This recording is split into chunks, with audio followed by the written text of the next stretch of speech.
click on this one, go, and it should suddenly say adding extension, downloading, whatever it is, and then you're back here. But you look carefully, above the extension here, last one after math, you have a new Grove category, right? There's a new code category called Grove. And you click on Grove, there are these purple color blocks.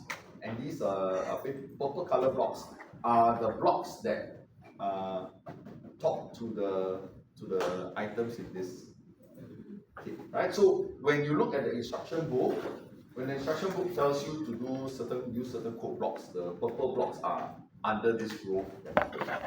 Some of the code blocks here are, of course, the standard microbit code blocks.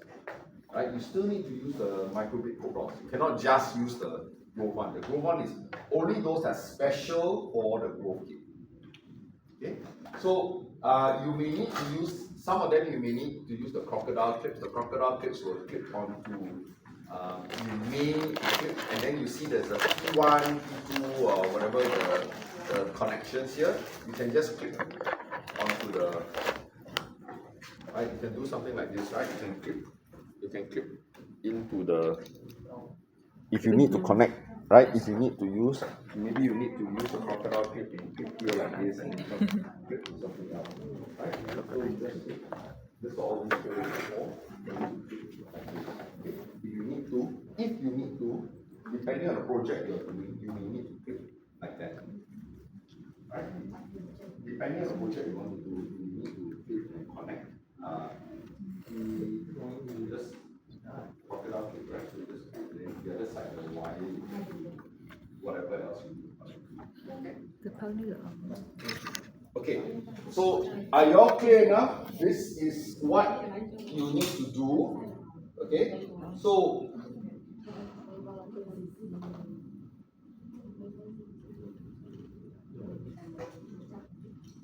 once you've got the code category installed for this, the other one is called the Tinkercademy, right? So if you're looking for this red box one, the red box one is called Tinkercademy.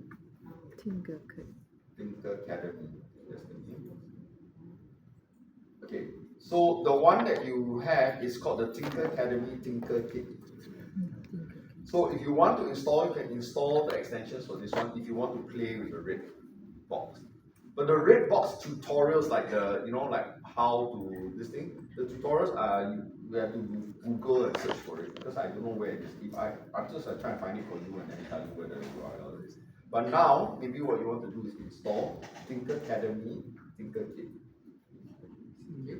Then you also get the code blocks to work with the red box.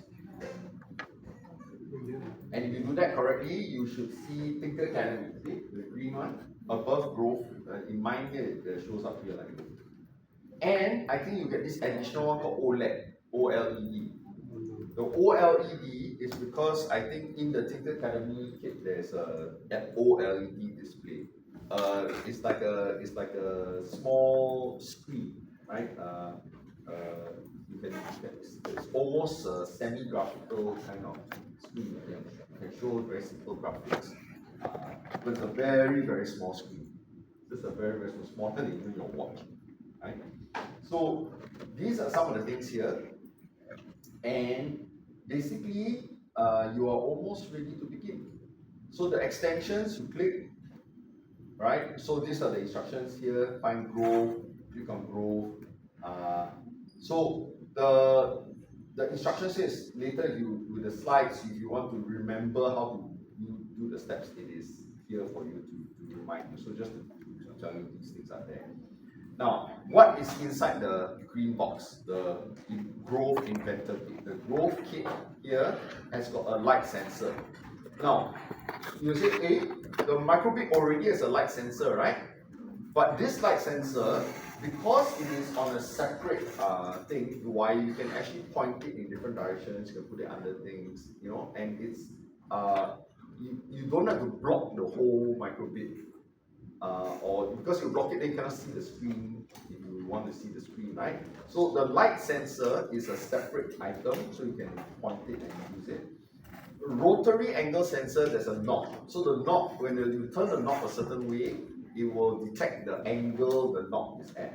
So it's like a rotary knob that you could, I mean, if you connect it to something, right? Like, it's just a way of detecting it.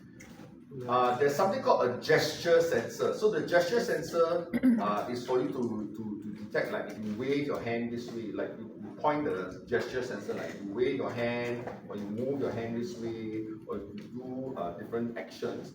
The gesture sensor can detect the kind of movement around the sensor. So it is a way of detecting movement around that sensor. Or it can be used to detect, like if you do something like this, or you do like this, it will detect, and then you can use the code to do that. And again, there are the projects here, right, that help you understand what this does. The ultrasonic ranger, it uses an ultrasonic sensor. So there are two, there's a speaker and a microphone. They look the same, but one of them sends an ultrasonic sound. You don't know what an ultrasound is, right? You cannot hear, it's very high pitched, right? It's the sounds are like bats, right? Bats will they ping a sound, and when the reflection comes back, they can they can locate where something is making sound. So the ultrasonic range is useful to detect how far away something is, right? You can detect how far away something is. On the input side, on the connection side, you need a microbit, you need the grow shield interface, and in terms of output, inside this green box, there is, for example, the biggest thing, the longest thing here is the LED strip. So this LED strip is interesting because you can make each of these lights light up individually. Okay, so on this long strip, it's not just all turn on at the same time or all one color. Each of these LEDs here, there are quite a few, the LEDs here are controllable. So in your code, you can actually turn this one red, this one blue, this one yellow, this one whatever. You can make it flash, you can make it, you can make the color right, so you can make things happen. You can do like rainbow colors and all that. So this LED strip is quite fun, right? You can do all sorts of like patterns, designs, decoration, things with this one. So this is the LED strip. There's a speaker. The speaker is a little bit louder, I think, than because this Grove kit was originally designed for version 1. Remember, version 1 didn't have a speaker, right? If you're connecting a speaker, you can try just to play around with it. Maybe it's a little bit louder than the Bluetooth one here. There's the LED light emitting diode. The light emitting diode one, later I help you if you're not sure. The LED is separate. So there's the circuit board. The circuit board, there's the LED needs to insert in the circuit board. Now remember, LEDs have polarity. There's a plus and a minus, and they must be put in the correct way. Sometimes you put the LED in. If it doesn't work, you try taking out and turn around and put the other way. Okay, like you turn. Sometimes it's just the polarity. The longer the LED should have two legs. One is slightly longer than the other. The longer one is plus. Longer positive. The longer one is the anode or the plus, and so you put it in. But if you're not sure, sometimes you try, right? You cannot, you just switch it around. And finally, there's a 4-digit display. The 4-digit display is useful in showing a lot of numbers. You know, the built-in screen here can only show one number at a time, 1 digit. The 4-digit display there can show, for example, a measurement, a value that is up to 4 digits. So that's useful if you're trying to create a meter, ultrasonic ranger, and so on. So again, you can just look at the projects to learn. I just want to highlight to you, this is if you're not electronics trained or you don't understand this, it's okay, right? But in case you're interested, the edge connectors here, someone who's got some training in electronics will understand the diagram a little bit better. But there are different purposes for each of these gold contacts, these gold color contacts. Each of these pins, as they're sometimes called, serves a different purpose. And they connect through the glow shield to all the different connectors here and there, right? So there are purposes for this. There are the pins some of them can serve analog function and some of them serve a digital function. So if you're interested, you can actually do analog functions, both input and output analog and digital input and output.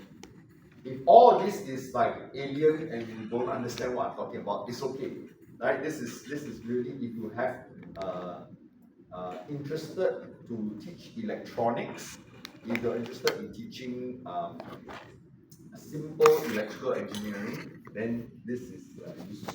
Okay, so this is technology and some electrical engineering.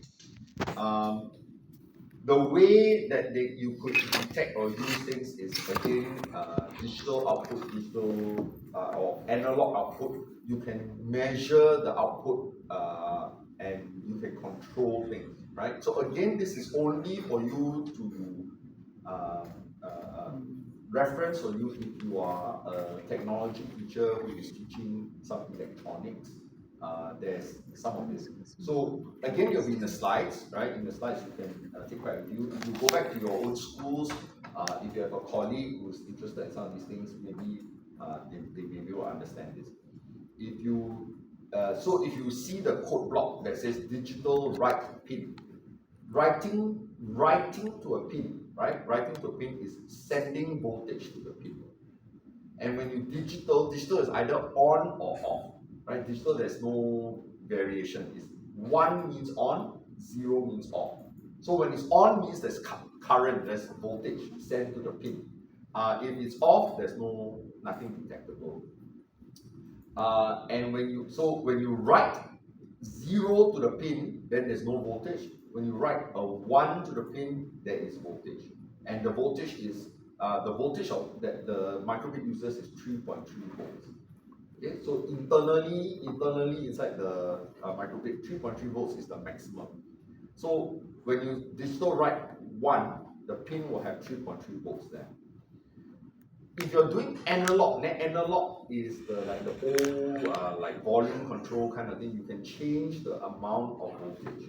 So analog write a different value, you get different voltage, and you can actually calculate. So this one starts to look very complicated. But if you analog write a certain number, if you write 1023, the maximum number is 1023. If you write 1023, you get 2.3 volts. Yeah. But if you write less than 1023, you get a proportional voltage. Proportional. So for example, you write 499, you get 1.61 volts. If you write 299, you get 0.97 volts. It's proportional to 1023. 1023 is the maximum 3.3 volts.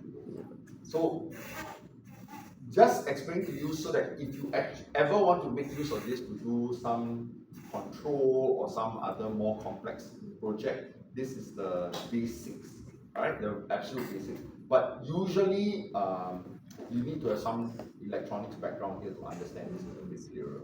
If you don't understand this, it's okay. You don't need to know this. You don't need to know this. So I told you enough already. What we will do for most of the rest of this morning is for you to explore, right? It is important you try this out and discuss with your partner, right? Learning coding and learning this kind of STEM projects, it is very important you must work together. When you do this with your students, you get your students to do this, you must get your students to work in groups. Don't work alone, right? Don't work alone. Even if the student is very, very smart, he says, no, teacher, I want to do it myself. I know what to do. I can work on my own. Then you say, very good, you can help your friend, right? You can work together with a friend and it is important because we all learn at different rates and some of us are better at some things than others. Even the students who may be very, very good and can work on their own,